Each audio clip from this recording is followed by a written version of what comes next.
जय माता दी। नमस्कार। मेरे YouTube चैनल श्रद्धा में आप सभी लोगों का हार्दिक स्वागत है। उम्मीद करती हूँ कि आप सभी सुखी और स्वस्थ होंगे, भगवान की भक्ति में व्यस्त होंगे।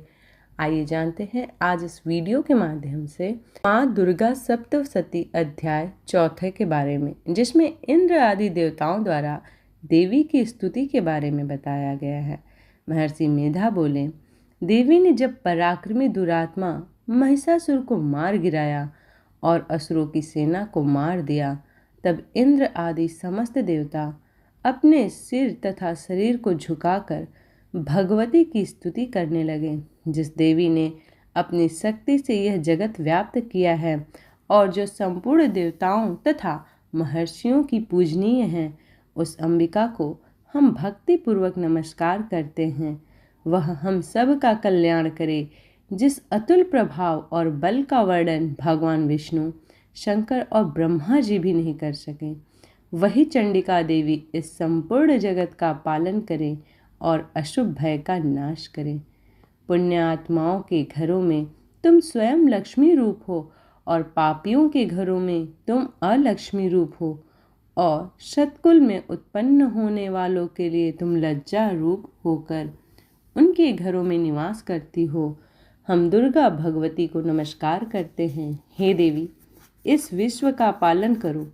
हे देवी, हम तुम्हारी अचिंत्य रूप का किस प्रकार वर्णन करें।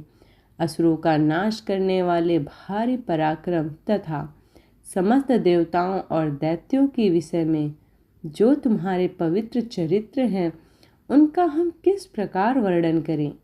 हे देवी, त्रिगुणात्मिका होने पर भी तुम संपूर्ण जगत की उत्पत्ति का कारण हो।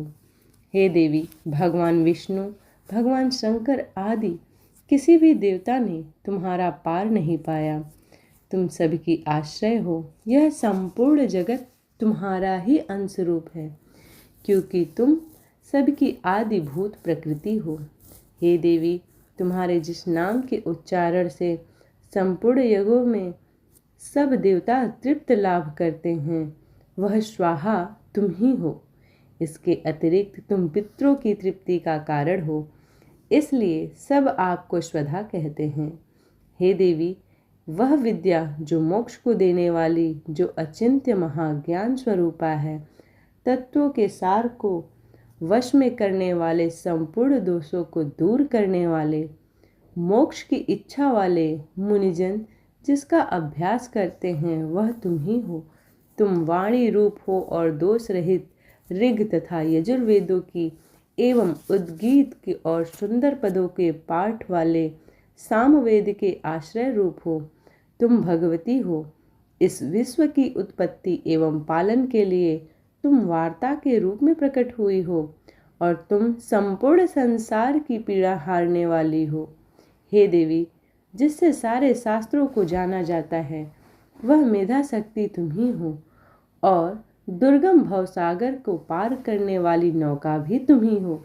लक्ष्मी रूप से विष्णु भगवान के हृदय में निवास करने वाली और भगवान महादेव द्वारा सम्मानित गौरी देवी तुम ही हो। मंद मुस्काने वाले निर्मल पूर्णचंद बिंब के समान और उत्तम सुवर्ण की मनोहर कांति से कामनीय तुम्हारे मुख को देखकर भी महिषासुर क्रोध में भर गया। यह बड़े आश्चर्य की बात है। और हे देवी, तुम्हारा यही मुख जब क्रोध से भर गया तो उदय काल के चंद्रमा की भांति लाल हो गया और तनी हुई भौहें के कारण विकराल रूप हो गया। उसे देखकर भी महिषासुर के शीघ्र प्राण नहीं निकल गए। यह बड़े आश्चर्य की बात है। आपके कुपित मुख के दर्शन करके भला कौन जीवित रह सकता है। हे देवी, तुम हमारे कल्याण के लिए प्रसन्न हो। आपके प्रसन्न होने से इस जगत का अभ्युदय होता है, और जब आप क्रोध हो जाती हैं तो कितने ही कुलों का सर्वनाश हो जाता है। यह हमने अभी अभी जाना है कि जब तुमने महिषासुर की बहुत बड़ी सेना को देखते देखते मार दिया है। हे देवी, सदा अभ्युदय देने वाली तुम जिस प्रसन्न हो जाती हो, वही देश में सम्मानित होते हैं। उनके धन यश की वृद्धि होती है उनका धर्म कभी शिथिल नहीं होता है और उनके यहाँ अधिक पुत्र पुत्रियाँ और नौकर होते हैं। हे देवी, तुम्हारी कृपा से ही धर्मात्मा पुरुष प्रतिदिन श्रद्धा पूर्वक यज्ञ करता है और धर्मानुकूल आचरण करता है और उसके प्रभाव से स्वर्ग लोक में जाता है, क्योंकि तुम तीनों लोकों में मनोवांछित फल देने वाली हो। हे माँ दुर्गे, तुम स्मरण कर संपूर्ण जीवों के भय नष्ट कर देती हो और स्थिर चित्त वाले के द्वारा चिंतन करने पर उन्हें और अत्यंत मंगल दे देती हो। दरिद्र मुख नाशिनी देवी, तुम्हारे सिवा दूसरा कौन है? तुम्हारा चित्त सदा दूसरों के उपकार में लगा रहता है।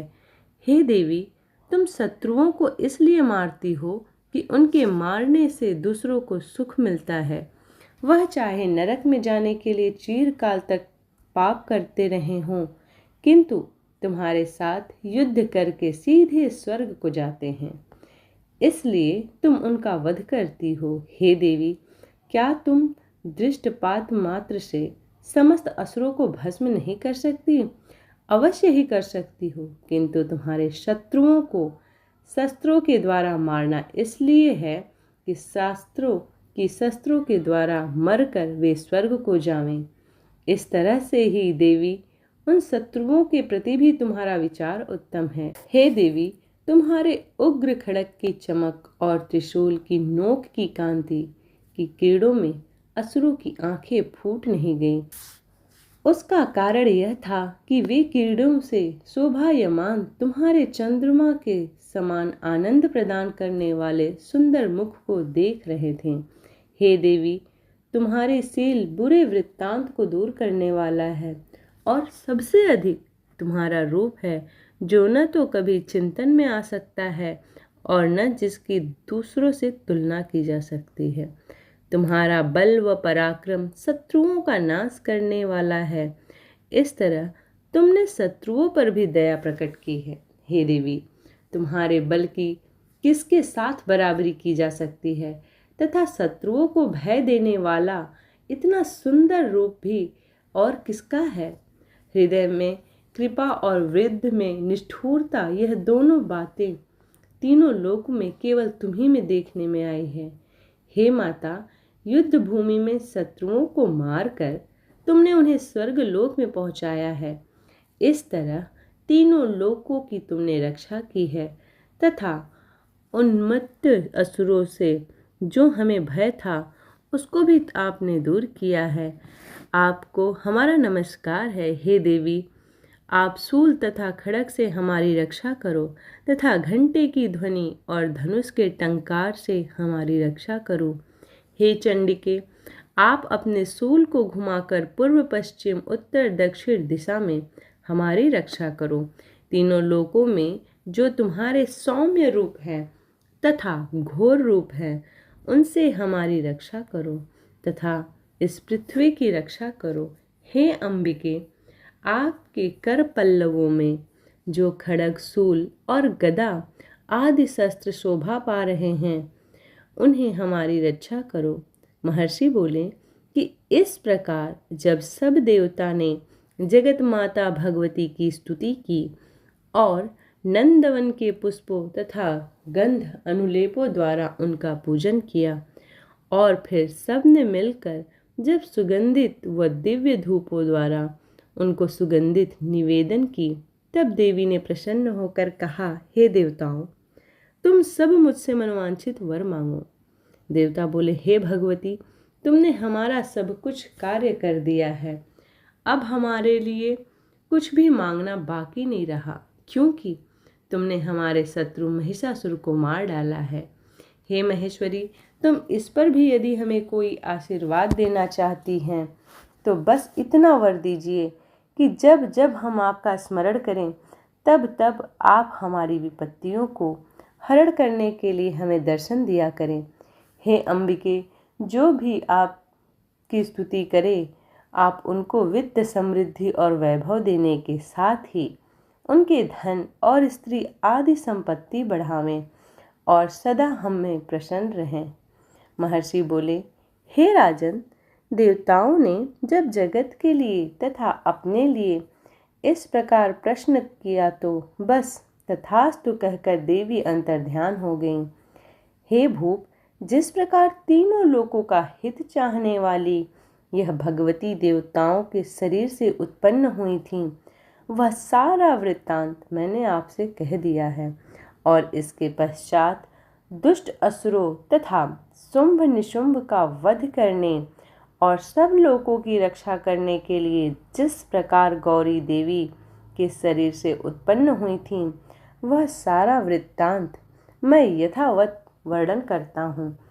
इस प्रकार माँ दुर्गा सप्तशती का चौथा अध्याय समाप्त होता है। उम्मीद करती हूँ कि ये वीडियो आप लोगों को पसंद आई होगी। वीडियो पसंद आई हो तो वीडियो को लाइक करें, ज़्यादा से ज़्यादा शेयर करें और चैनल को सब्सक्राइब करें। इसी प्रकार की भक्ति भाव और पूजा पाठ से जुड़ी हुई वीडियोस को प्राप्त करने के लिए चैनल को सब्सक्राइब करना ना भूलें। मिलते हैं अगले अध्याय में, तब तक के लिए जय माता दी।